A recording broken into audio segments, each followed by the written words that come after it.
अक्सर तर गाया करते थे ये धुन को। हमारे प्रयागराज में गाते हैं। आज धान की रोपाई का समय अभी तो समाप्त हुई है, अभी कहीं कहीं हो रहा है। बाबूजी चला चली धान रोपाई धनिया, चला चली धान रोपाई धनिया, अरे रिम झिम बरसता पनिया, चला चली धान रोपाई धनिया,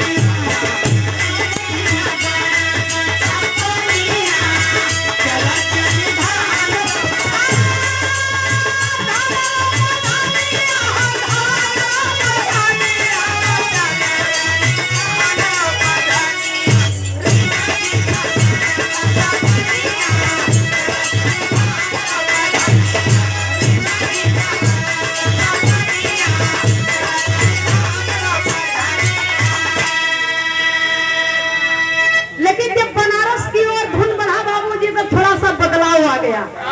कैसे बाबू बुल्लू जी गाया करते थे। दो जिला के मिला के एक तर्ज गावा है।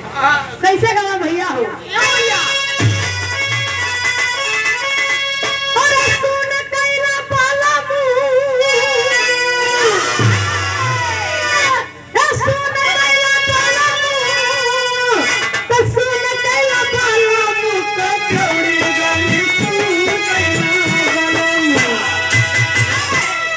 अरे मिर्जापुर में कैला गुना जा हो कचौड़ी गली सुन।